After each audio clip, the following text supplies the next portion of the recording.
Hello सभी बच्चों, welcome back to my channel. आप देख रहे हैं विल्सन स्टडीज। मेरा नाम है राहुल। मैं आप लोगों के लिए लेके आया हूँ पार्ट 2। हमारे फर्स्ट जो मैंने अभी वीडियो अपलोड की थी केमिकल रिएक्शन एंड इक्वेशन, उसका मैं पार्ट 2 लेके आया हूँ आप लोगों के लिए। तो आज हम सिर्फ रिएक्शंस और बैलेंसिंग पढ़ेंगे। आइए स्टार्ट करते हैं वीडियो को। हम लोग सिर्फ आज बैलेंसिंग और रिएक्शंस पढ़ेंगे। तो हमारे रिएक्शन के टाइप, मैं आपको रिएक्शन दूंगा, उसमें हमें टाइप्स ऑफ रिएक्शन, उसको बैलेंस करना और रिएक्शंस को ये जानेंगे कि हम लोग कंपाउंड्स को यूज कैसे करें। रिएक्शन लिखते रहो, ठीक है।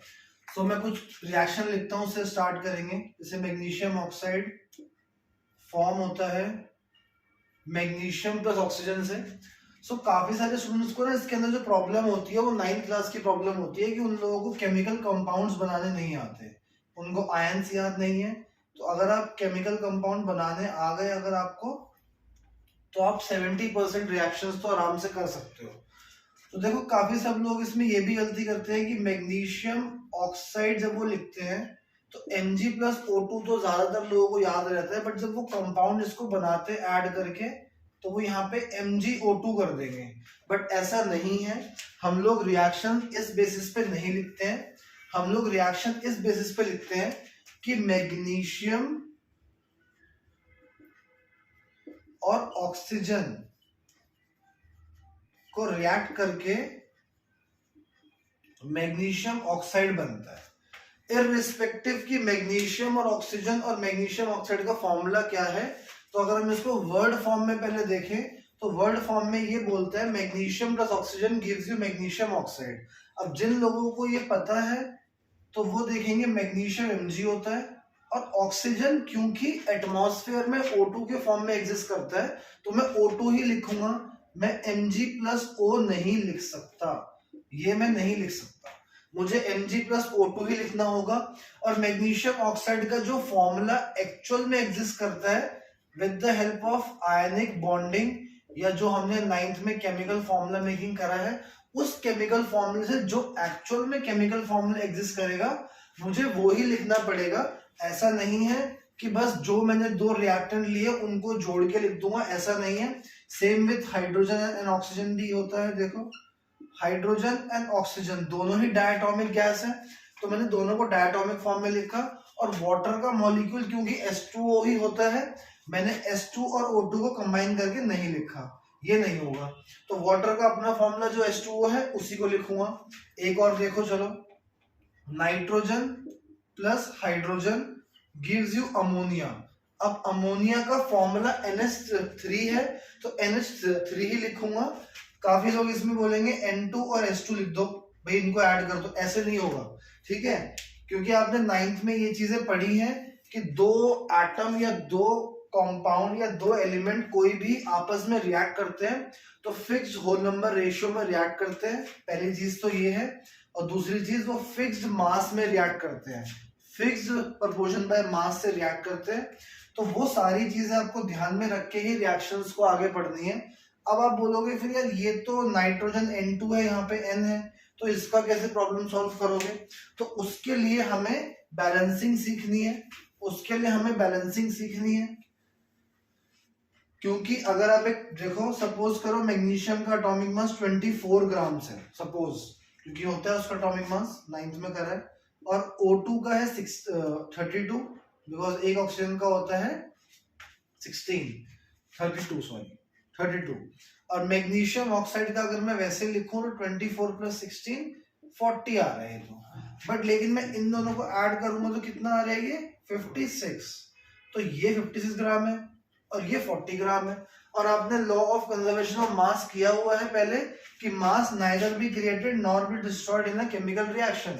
बट यहाँ तो पूरा 16 ग्राम डिस्ट्रॉय हो रहा है, तो इसका मतलब कुछ प्रॉब्लम है। हाँ बिल्कुल है, क्योंकि मुझे यहाँ पे बैलेंसिंग करनी है। मेरे जो नंबर ऑफ एटम है वो बैलेंस नहीं है। ध्यान से देखो, 2 ऑक्सीजन के एटम और 1 मैग्नीशियम का एटम मिलके 1 मैग्नीशियम ऑक्साइड कैसे बना सकते हैं, बिकॉज यहाँ पे 2 थे, यहाँ पे 1 बच गया। तो मुझे law of conservation of mass को वेरीफाई करने के लिए या फिर फॉलो कराने के लिए इसको बैलेंस करना बहुत जरूरी है, तभी हम लोग इक्वेशन को जस्टिफाई कर पाएंगे। देखो कैसे होगा, मैग्नीशियम लिखोगे और इसमें एक चीज ध्यान रखना, एनसीईआरटी में भी बॉक्स बना के किया हुआ है आप लोगों ने, और इवन टीचर्स भी आपको बॉक्स बना के कराते हैं, लेकिन इसमें कोई जरूरी नहीं है। अगर आप डायरेक्टली कहीं पे भी 2 लगा दो, 4 लगा दो, 5 लगा दो, जो भी आपको नंबर यहाँ दिखता है, आप अगर उससे बैलेंस करोगे तो आपको सिर्फ लास्ट में लिखना है रिक्वायर्ड बैलेंस इक्वेशन इज,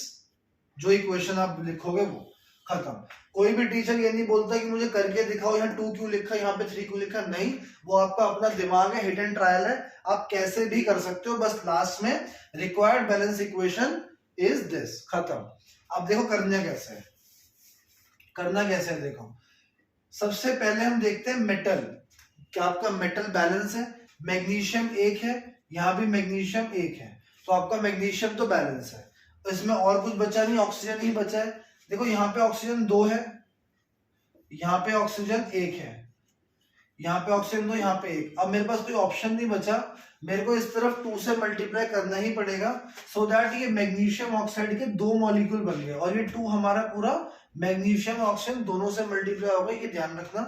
अब यहाँ पे क्या हुआ, मैग्नीशियम के एटम भी 2 हो गए और ऑक्सीजन के भी 2 हो गए। अब एलएचएस में ऑक्सीजन के तो 2 है, चलो ये तो बैलेंस हो गया। अब प्रॉब्लम क्या हो गई कि मैग्नीशियम यहाँ 2 हो गया, यहाँ पे सिंगल है, कोई बात नहीं, यहाँ 2 से कर दो। अब हमारी ये रिक्वायर्ड बैलेंस इक्वेशन आ गई। अब इसको दोबारा लिख दो, 2 times Mg plus O2 gives you 2 molecules of Mg। अगर अब तुम इसका मास बैलेंस करके देखोगे तो शायद तुम्हें इक्वल दिखेगा। देखो एक बार कैसे, Mg को होता है 24 इंटू 2 करोगे 48, ऑक्सीजन 32, और MgO का अभी हमने किया था, कितना आया था 24 प्लस 16 40, 40 इंटू 2 80, तो 80, इसका सम कितना आ रहा है 80। तो देख लो एग्जैक्टली आपका बैलेंस हो गया। अगर आप 2 मोल लेते हो इसके और इसके 2 मोल, तो एग्जैक्टली 2 मोल आपके मैग्नीशियम ऑक्साइड के भी बन रहे हैं, तो बैलेंस हो गया इक्वेशन। तो ये आपकी बैलेंसिंग है। आपको law of conservation of mass को ध्यान में रख के इक्वेशन को बैलेंस जरूर करना है। आपसे क्वेश्चन इसमें जो थ्योरेटिकल क्वेश्चन सिर्फ एक ही है कि why there is a need to balance a chemical equation, और इसमें और इसके अलावा कोई थ्योरेटिकल क्वेश्चन नहीं है। इक्वेशन होगी, आपको उसको बैलेंस करके लिखना है, कोई भी इक्वेशन हो। अगर आप एग्जाम में कोई भी इक्वेशन लिखते हो और अगर आपने उसको बैलेंस नहीं करी, चाहे वो इस चैप्टर की हो, चाहे वो सेकंड की हो, चाहे वो थर्ड की हो, आपको बैलेंस ही इक्वेशन लिखनी है हर चैप्टर की, ठीक है। और भी इक्वेशन लिखते हैं, जैसे हमने काफी सारी इक्वेशन की थी।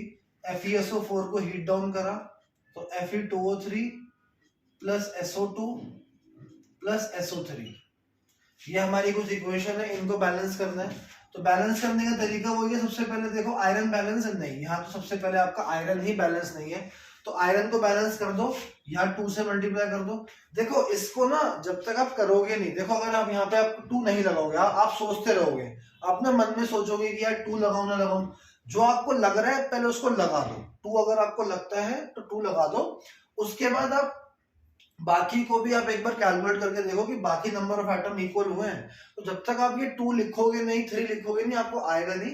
तो बेटर है कि जो भी आपको फर्स्ट इंस्टेंस में लग रहा है आप उस नंबर को लिख के और ऐसे ही बार बार चेक कर लो। अगर लग रहा है 2 नहीं है, कोई बात नहीं, 3 लिख दो, 3 नहीं है 4 लिख दो, कोई बात नहीं, उसको आप करके देखो तभी आपको समझ आएगा, ठीक है। तो मेरे को यहाँ पे, क्योंकि मैंने आपको एक लॉजिक बता दिया, ऑक्सीजन और हाइड्रोजन सबसे लास्ट में बैलेंस करना, सबसे पहले कभी भी इनको बैलेंस मत करना, हमेशा लास्ट में इनको बैलेंस करना है, ठीक है।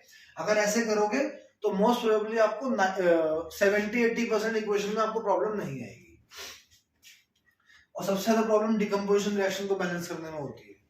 आयरन सल्फेट को देखा तो यहाँ Fe2 था, तो मतलब आयरन तो यहाँ 2 है, यहाँ 1 है, तो मैंने यहाँ 2 से मल्टीप्लाई कर दिया। जहां तक मुझे उम्मीद है, आई थिंक सारे इक्वेशन बैलेंस हो गए। देखो एक बार आप कैसे, आयरन 2 आपका सल्फर 2 और एक यहाँ आपका सल्फर 2, ऑक्सीजन 4 इंटू 2 8 हो गया। इधर देखना 3 प्लस 2 प्लस 3 8 हो गया। तो इक्वेशन देखो सिर्फ यहाँ 2 लगाने से बैलेंस हो गई। आपको लग रहा था कि इक्वेशन डिफिकल्ट है, बट देखो सिर्फ एक लॉजिक से इक्वेशन पूरी बैलेंस हो गई, ठीक है। नेक्स्ट देखो लेड नाइट्रेट का भी देख लेते हैं, चलो PbNO3 होल ट्वाइस। सबसे अच्छी इक्वेशन ये है इस पूरे ऑलमोस्ट चैप्टर में, सबसे अच्छी इक्वेशन है जिसको बैलेंस करने में थोड़ी सी प्रॉब्लम होती है, लेड ऑक्साइड। और एक चीज और आप ध्यान रखना, अगर आपका रिएक्शन ही गलत है तो आपकी इक्वेशन बैलेंस होने में प्रॉब्लम होगी आपको। तो इसलिए सबसे पहली चीज है रिएक्शन सही लिखो। रिएक्शन सही लिखने का तरीका क्या है कि आपको कंपाउंड जो है वो अच्छे से आने चाहिए, कंपाउंड्स के फॉर्मूले अच्छे से आने चाहिए। जैसे मैं एक और लिख देता हूं, barium chloride plus sodium sulphate gives you sodium chloride plus barium sulphate. जैसे अब ये रिएक्शन है, काफी सारे लोग, और एक और लिखता हूं चलो मैं, आयरन ने डाला कॉपर सल्फेट में तो ये आयरन सल्फेट बन गया और कॉपर अलग हो गया। अब काफी सारे लोग ना, काफी सारे स्टूडेंट्स मुझे ये बोलते हैं, अब ये हो गया।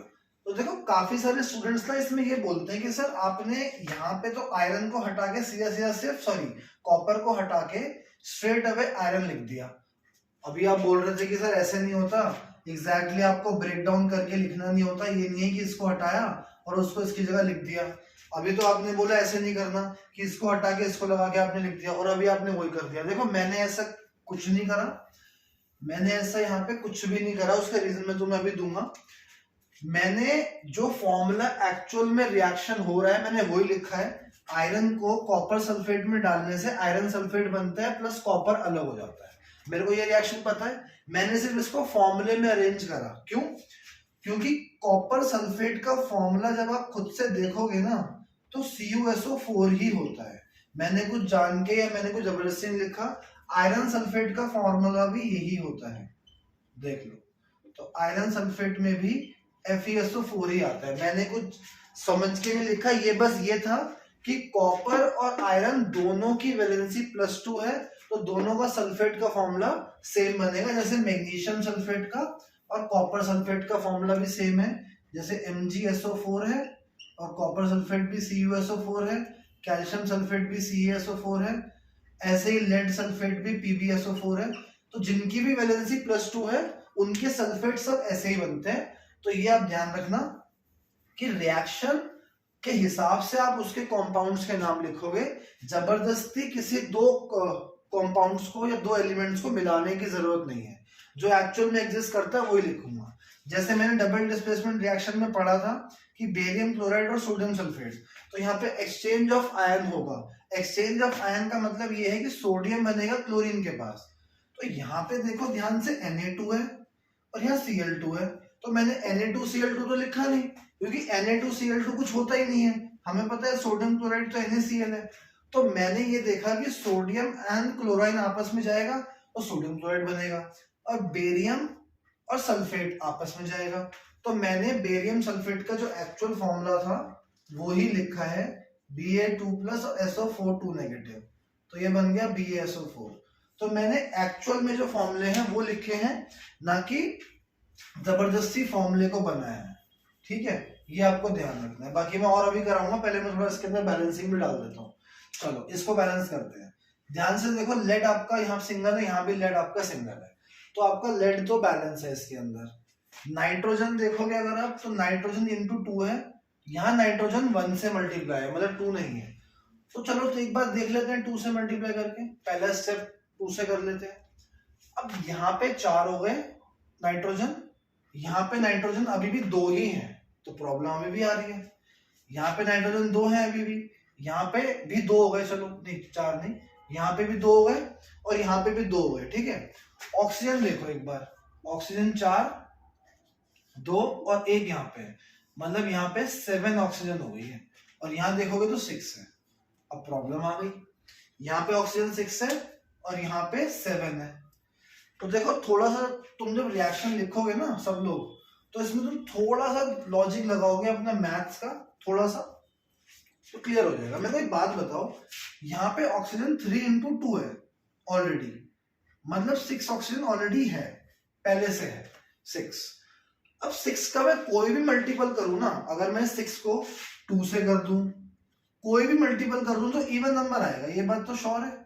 ठीक है, इवन नंबर आएगा।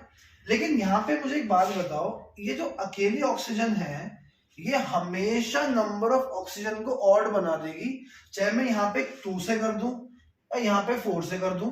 अगर ये नंबर इवन आएगा तो इवन प्लस वन तो ऑड ही बना देगा हमेशा इसको ये। तो लेड ऑक्साइड वाला जो ऑक्सीजन है ना, सबसे पहले क्या करो कि इसको भी इवन बनाओ ताकि आपके ऑक्सीजन का नंबर हमेशा इवन रहे। समझ रहे हो क्या बोल रहा हूं मैं? ये जो O2 O2 4 है, अब ये अकेला 5, अगर मैं इन दो नंबरों को किसी से मल्टीप्लाई करूं तो इवन निकलेगा, इवन प्लस इवन इवन। अब प्रॉब्लम है ये दोनों का इवन जब इस एक सिंगल ऑड से ऐड होगा ना हमेशा, तो ये इवन नंबर बनाएगा, और यहाँ पे ऑक्सीजन हमेशा इवन नंबर आ रही है, यहाँ पे हमेशा ऑड नंबर आ रही है। तो सबसे पहले क्या करो, इसको इवन बनाओ सबसे पहले। अब हुआ क्या, यहाँ पे जैसे इवन बनाया तो लेड तो 2 हो गया, तो यहाँ भी 2 से कर दो, कोई बात नहीं, एक बार करके देख लेते हैं, नहीं होगा तो चेंज कर देंगे, कोई नहीं, हमारी मर्जी है। लेकिन एक बात अच्छी है, एग्जाम में सेम क्वेश्चन आता है, इक्वेशन सेम आती है, कोई और अलग तो आता नहीं है। तो एक बार अगर आपके दिमाग में अच्छे से बैठ गया तो आपको वहां पे टाइम वेस्ट करने की जरूरत नहीं पड़ेगी। ठीक है, 2 से करने पे यहाँ पे लेड भी 2 से हो गया। एक बार ऑक्सीजन जरा देखना यहाँ पे कितनी है, ऑक्सीजन 2 + 2 + 2 6 है, चलो बढ़िया। यहाँ पे देखो 12 हो गई, देख रहे हो, 6 तो पहले थी और 2 से मल्टीप्लाई और कर दी, 12 हो गई। अब प्रॉब्लम है यहाँ पे तो 12 नहीं है, कोई बात नहीं। नाइट्रोजन देखना यहाँ पे कितना हो गया, 2 से ऑलरेडी मल्टीप्लाई 2 से कर दिया, 4 हो गया। एक बार नाइट्रोजन 4 से मल्टीप्लाई करके देख लो, क्या पता आंसर आ जाए। तो नाइट्रोजन 4 से करा, अब एक बार जरा ऑक्सीजन दोबारा काउंट करो, 2 + 2 4 और ये 4 2 8, तो मतलब 2 + 8 + 2 कितना हो गया, 12। तो देखो आपकी बैलेंस हो गई इक्वेशन, ये इक्वेशन आपकी बैलेंस हो गई, जिसमें कि हमें 3 जगह पे नंबर्स को लगाने की जरूरत पड़ी, यहाँ 2 यहाँ 2 यहाँ 4, यहाँ पे कोई जरूरत नहीं थी लगाने की। ठीक है, तो ये आपकी इक्वेशन बैलेंस हो। अब इस वाले में आ जाओ, बेरियम क्लोराइड में बहुत इजी है ये। आपने देखा बेरियम 1, आपने देखा सोडियम 2, सोडियम 1, यहाँ 2 से कर दिया क्योंकि यहाँ 2 था, यहाँ 1 था। सबसे पहले मैंने बोला आधे से ज्यादा क्वेश्चन में मेटल को बैलेंस करने से काम हो जाता है। जैसे यहाँ भी देखो ध्यान से, सोडियम 2 देखा तो मैंने 2 लगा दिया, अब सोडियम भी 2, क्लोरीन भी 2, यहाँ पे सिर्फ क्लोरीन 2 था, यहाँ 1 था, देख लो सब बैलेंस हो गया। बेरियम ऑलरेडी 1 था, SO4 as it is, SO4 as it is, sodium 2 था, 2 हो गया, Cl2 था, वो भी 2 हो गया। इक्वेशन बैलेंस हो गई सिर्फ एक 2 लगाने से। तो काफी सारी जगह में सिर्फ एक जगह 2, 2 जगह 2 लगाने से काम हो जाता है। और ये इक्वेशन ऑलरेडी बैलेंस है, आप देख लो Fe1 SO4 Cu equation already balance है। ठीक है, चलो इसके बाद देखो next, MnO2 + HCl gives you MnCl2 + water + chlorine, ये इक्वेशन है, इसको बैलेंस करेंगे। चलो सबसे पहले हमने देखा Mn, बैलेंस Mn तो 1 1 पे भी बैलेंस है, कोई प्रॉब्लम नहीं है। हम देखेंगे फिर क्लोरीन, बिकॉज मैंने कहा है हाइड्रोजन ऑक्सीजन को सबसे लास्ट में देखना है। ठीक है, क्लोरीन यहाँ पे 1 है, यहाँ पे 2 है, कुछ मत करो, आंख बंद करके यहाँ 2 लगा दो। ठीक है, यहाँ 2 लगाते ही क्या हुआ, हाइड्रोजन 2 हो गया, हाइड्रोजन यहाँ 2 था, कोई प्रॉब्लम नहीं है। क्लोरीन यहाँ पे 2 था, क्लोरीन 2 हो गया, लेकिन प्रॉब्लम यहाँ ध्यान से देखो, क्लोरीन यहाँ 2 नहीं था, 2 + 2 4 है, तो यहाँ पे क्या करो, 4 से करो। ठीक है, क्लोरीन यहाँ पे 2 + 2 4 था, तो मैंने पहले 2 से किया था, लेकिन मेरे को जस्ट रियलाइज हुआ तो मैंने 2 हटा के 4 कर दिया। ठीक है, कोई बात नहीं। अब हाइड्रोजन 4 थे यहाँ पे, लेकिन यहाँ 2 थे, तो यहाँ 2 से कर दो। ठीक है, जैसे ही मेरा क्लोरीन बैलेंस हुआ, मैं शिफ्ट हो गया हाइड्रोजन और ऑक्सीजन को बैलेंस करने के लिए। क्लोरीन मेरा हो गया था बैलेंस, Mn ऑलरेडी बैलेंस था। अब मैंने क्या देखा, हाइड्रोजन 4 है भाई, यहाँ 2 थे, मैंने 2 से कर दिया। अब जैसे ही मैंने ये करा ना, ऑटोमेटिकली मेरा ऑक्सीजन बैलेंस हो गया, बिकॉज यहाँ पे ऑक्सीजन 2 था, यहाँ पे 1 था, लेकिन अब वो भी 2 हो चुका है। तो अगर आपकी इक्वेशन ठीक है और आप सही जगह जा रहे हो, तो आपके 1 2 बैलेंस करने से 3 या 4 जो अपने आप है वो सब बैलेंस हो जाता है। तो ये इक्वेशन में सिर्फ यहाँ 4 और यहाँ 2 लगना था, हो गई बैलेंस इक्वेशन। ठीक है, सो बैलेंसिंग करने के लिए आपको सबसे पहली जो चीज है वो ये ध्यान रखनी है, जैसे कि कंपाउंड क्या बनते हैं। जैसे मैंने कल भी लिखे थे लास्ट उसमें क्लास में कि कैल्शियम ऑक्साइड + वाटर। जिस बच्चे को ये पता है ना कैल्शियम हाइड्रोक्साइड बनेगा, तो वो कैल्शियम हाइड्रोक्साइड का फॉर्मूला क्योंकि उसे सीखा हुआ है तो वो लिख सकता है। कैल्शियम हाइड्रोक्साइड भाई यहाँ हमने सीखा था 9th में, कैल्शियम हाइड्रोक्साइड, ये दोनों इनके आयन है और ये बन जाएगा यहाँ 2। आया समझ? तो जिसको रिएक्शन लिखने की नॉलेज है वो ये काम कर सकता है। और ये इक्वेशन ऑलरेडी बैलेंस है, आप चेक कर लो। Hydrogen 2 oxygen 2, hydrogen 2 oxygen 2, calcium 1 calcium 1, already equation balance है। ठीक है, ये हो गया। एक और इक्वेशन थी, hydrogen plus nitrogen gives you ammonia. अब आप बोलो अमोनिया का फॉर्मूला हमें कैसे पता? तो NH3 होता है अमोनिया, अगर नहीं पता तो वो भी देख लो। नाइट्रोजन की वैलेंसी -3 होती है, हाइड्रोजन की +1 होती है। जब ये आपस में कंबाइन होते हैं तो NH3 बनता है। ठीक है, तो ये भी यहीं से आया है, कोई रॉकेट साइंस नहीं है, कहीं बाहर से कुछ नहीं आ रहा। कोई ऐसा नहीं है कि जिस चीज की कोई प्रूफ नहीं है और आपको ऐसे ही पढ़ा दिया है कि ऐसे ही बस आपको याद कर लेना है, ऐसा नहीं है। हर एक चीज का प्रूफ है, हर एक चीज का लॉजिक है। ठीक है, अब आपको बैलेंस करना है। हाइड्रोजन को लास्ट में करेंगे, मैंने बता दिया हाइड्रोजन ऑक्सीजन को लास्ट में करो जितना हो सकता है। सबसे पहले करेंगे नाइट्रोजन। भाई नाइट्रोजन यहाँ 2 है, यहाँ 1 है, 2 से कर दो। चलो, नाइट्रोजन तो बैलेंस हो गई 2-2, लेकिन जैसे ही आपने नाइट्रोजन को बैलेंस करा भाई, हाइड्रोजन तो यहाँ 6 हो गई है ना, 3 2 6, यहाँ पे 2 है तो यहाँ 3 से कर दो, हो गया बैलेंस। देख लो, हाइड्रोजन 6, नाइट्रोजन 2, नाइट्रोजन 2, हाइड्रोजन 6, हो गई क्वेश्चन बैलेंस। बस, कुछ भी नहीं है। तो इतना इजी है, लेकिन थोड़ा सा आपको बैठना पड़ेगा लेके, थोड़ा टाइम 1-2 घंटा इसको देना पड़ेगा बैलेंसिंग को, तो आपको बहुत इजीली आ जाएगी अपने आप ही। ठीक है, नेक्स्ट चलो और देखो, मैं आपको जितने रिएक्शन मेरे दिमाग में मैं सारे करा दूंगा, उनको बैलेंस भी करा दूंगा। चलो, सपोज हम लेते हैं lead sulphate PbSO4 and potassium iodide. ठीक है, lead sulphate and potassium iodide, तो ये क्या बनेगा? लेड आयोडाइड बन जाएगा और पोटेशियम सल्फेट बन जाएगा K2SO4। अब यहाँ पे भी देखो यही था इशू। आप बोलोगे लेड के पास तो सिंगल था, SO4 भी सिंगल था, K भी सिंगल था, I भी सिंगल था, यहाँ पे I2 हो गया, K2 हो गया, ये कैसे हो गया अपने आप? तो हो गया, देखो क्यों? क्योंकि लेड सल्फेट का फॉर्मूला क्योंकि PbSO4 होता है, देख लो कंबाइन करके PbSO4 बना। मैंने कुछ भी जबरदस्ती नहीं लिखा। पोटेशियम आयोडाइड का फॉर्मूला भी यही होता है, K+ और I नेगेटिव, तो Ki बन गया। तो इनके दोनों के फॉर्मूले ये थे। अब क्योंकि मेरे को डबल डिस्प्लेसमेंट रिएक्शन करना था तो आयन से एक्सचेंज करना पड़ेगा, मतलब पोटेशियम सल्फेट लिखना पड़ेगा। पोटेशियम की वैलेंसी 1 होती है, सल्फेट की SO4 2 नेगेटिव, तो तुम्हें K2SO4 ही लिखना पड़ेगा। तुम डायरेक्टली ये नहीं कर सकते KSO4, क्योंकि आपने क्या सोचा, K यहाँ से उठाया, SO4 यहाँ से उठाया और जोड़ दिया। नहीं जी, ये गलत है। जो चीज एक्चुअल में एग्जिस्ट नहीं करती वो हम रिएक्शन में नहीं लिख सकते। ठीक है, जैसे कि आपने देखा होगा बायो में भी, जब आप अब जब आप रिएक्शन कर रहे हो तो आप ग्लूकोज नहीं लिख रहे हो। अभी तक आप नाम लिखते आ रहे थे आज तक, बट अब आप यहाँ पे पूरा लिख रहे हो C6H12O6।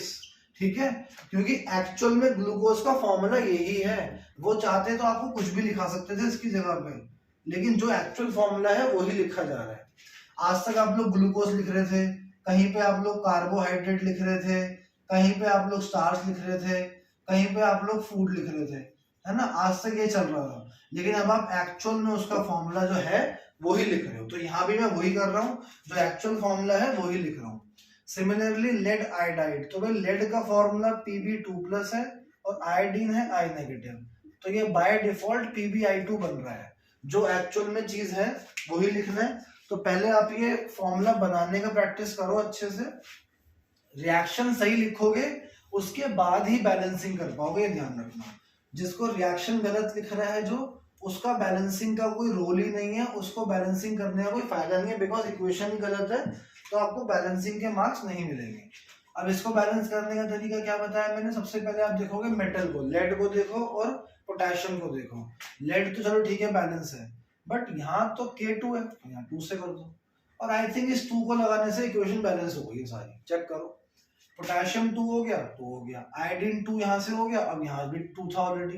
तो मैंने बोला ना, एक को बैलेंस करते दूसरा अपने आप बैलेंस हो गया, तो ये इक्वेशन बैलेंस हो गई सिर्फ इतना सा करने से। ठीक है, चलो आप लोगों को, काफी लोगों को फोटोसिंथेसिस और रेस्पिरेशन की इक्वेशन बैलेंस करने के अंदर प्रॉब्लम होती है। चलो सबसे पहले हम रेस्पिरेशन करेंगे बैलेंस।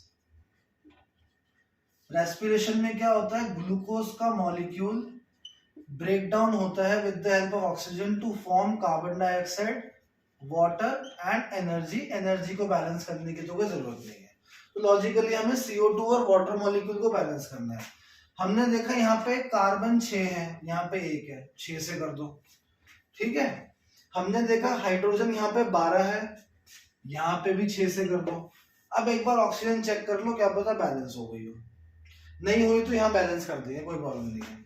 ऑक्सीजन यहाँ पे 6 और 2 8 है, यहाँ पे 2 6 इंटू 12 6 इंटू 1 6, तो 18 है भाई, यहाँ पे 18 है। 6 यहाँ पे ऑलरेडी है, यहाँ पे भी आप 6 से कर दो। अब देखो 6 इंटू 2 12, 12 प्लस 6 18, तो ये आपकी रिक्वायर्ड इक्वेशन हो गई, बैलेंस भी कर दी मैंने। ये आपकी रिक्वायर्ड इक्वेशन हो गई, मैंने बैलेंस कर दी। सिर्फ मैंने क्या करा, दोबारा से देख लो, मैंने ऑक्सीजन के मॉलिक्यूल 6 कर दिए, 6 कार्बन डाइऑक्साइड बने, 6 वाटर मॉलिक्यूल बने और कुछ अमाउंट ऑफ एनर्जी निकली। तो ये हमारा कंप्लीट रिएक्शन है। और वैसे मैं तुम्हें एक लॉजिक बता देता हूं, चलो। कभी भी हम जब कार्बन और हाइड्रोजन के मॉलिक्यूल को बैलेंस करते हैं ना, तो ऑक्सीजन सबसे लास्ट में बैलेंस करते हैं। और रूल ये कहता है कि जितने कार्बन है ना उतने CO2 बना दो, और जितने हाइड्रोजन है उसके हाफ वाटर बना दो। तो ये रूल के हिसाब से भी सही जा रहा है। अब बाकी अगर ऑक्सीजन कुछ ज्यादा हो रहे हैं तो यहाँ उसको मल्टीप्लाई कर दो एक्स्ट्रा में, जैसे यहाँ मैंने करा 6। तो ये हमें हर एक ऑर्गेनिक मॉलिक्यूल को बैलेंस करने का तरीका है वैसे, ठीक है। अब इसका उल्टा देख लो, इसका उल्टा भी सेम ही है वैसे, तो बैलेंस करने की जरूरत क्या है, बस वाइस वर्सा कर दो बिल्कुल। CO2 plus water forms you C6H12O6 and also the oxygen. तो ये तो उल्टा ही हो गया बिल्कुल, कुछ मत करो, 6 6 6 लो, 6 6 6 मैंने बैलेंस कर दिया, तीनों जगह सेम है। बाकी जो कंडीशंस है उनका बैलेंसिंग से कोई लेना देना नहीं है, जो भी आपको यहाँ पे कंडीशंस लगानी है उनका बैलेंसिंग के साथ कोई लेना देना नहीं है, वो सिर्फ एक नेसेसरी कंडीशंस है ताकि रिएक्शन अच्छे से हो जाए। तो उनको बैलेंसिंग में इतना रोल नहीं है, लेकिन हाँ आपको रिएक्शन लिखना है अच्छे से। मैं सिर्फ अभी आपको बैलेंसिंग सिखा रहा हूँ, मैं अभी बायो नहीं पढ़ा रहा। जैसे ये देखो, silver sulphide reacting with hydrogen gas to form silver and hydrogen sulphide, ठीक है। ये है आपका एक और रिएक्शन जिसमें सिल्वर सल्फाइड है Ag2S, हाइड्रोजन गैस से रिएक्ट करने से Ag अलग हो गया और हाइड्रोजन सल्फाइड गैस बन गई। ध्यान से देखो, इसमें Ag बैलेंस नहीं है, यहाँ पे Ag2 है तो यहाँ पे 2 से कर दो, ठीक है। आपका सल्फर बैलेंस है, देखो सल्फर बैलेंस, ठीक है। आपका हाइड्रोजन बैलेंस है, बैलेंस, तो सब बैलेंस हो गया। तो सिर्फ एक 2 को बैलेंस करने से हमारी इक्वेशन बैलेंस हो गई, देख लो, ठीक है। तो कुछ इस तरीके की बैलेंसिंग है, आप लोग भी डायरेक्टली कर सकते हो, बॉक्स बनाने की कोई जरूरत नहीं है, सिर्फ अपने दिमाग से हिट ट्रायल करो। सबसे पहले मेटल देखो, मेटल नहीं है तो नॉन मेटल देखो, अगर ये भी नहीं है, हो गया सब कुछ। फिर देखो हाइड्रोजन, लास्ट में देखो ऑक्सीजन, या दोनों साथ साथ देख लो तो भी ठीक है, ठीक है। तो हमेशा, क्योंकि ऑलमोस्ट 70% रिएक्शन तो इन दोनों को करने से हो गए। जैसे देखो मैंने अभी तुम्हारे सामने करे, तो सिर्फ यहाँ 2 था, यहाँ 2 लगाने से पूरी इक्वेशन बैलेंस हो गई। कितने सारों में ऐसा हुआ, तो ज्यादातर रिएक्शन तो हो जाते हैं, बाकी जो कुछ होते हैं वो थोड़ा सा दिमाग लगाने से वो भी हो जाते हैं। सो इसमें मैंने आपको बैलेंसिंग कराए और मैंने कुछ रिएक्शंस भी लिखा है आपको, रैंडमली कोई भी रिएक्शन लिखा दिया मैंने, ठीक है। इसके बाद नेक्स्ट क्लास जो होगी उसमें मैं आपको रेडॉक्स रिएक्शन, उसमें मैं आपको रेडॉक्स, रेंसिडिटी और करोजन, ये मैं आपको तीनों टॉपिक पढ़ा के चैप्टर खत्म कर दूंगा। तो इसके बाद हम लोग नेक्स्ट क्लास में मिलते हैं बहुत जल्दी। मैं आई थिंक मैं कल ही आपके लिए एक और नेक्स्ट वीडियो लेके आऊंगा जल्दी से, इसके जो 3rd पार्ट है, और ये हमारा पूरा चैप्टर कंप्लीट हो जाएगा, ठीक है। देन उसके बाद हम लोग फिजिक्स में लाइट स्टार्ट करेंगे मोस्ट प्रोबेबली। तो आपको बैलेंसिंग की वीडियो कैसे लगी बताना कमेंट में। तब तक के लिए bye, have a good day.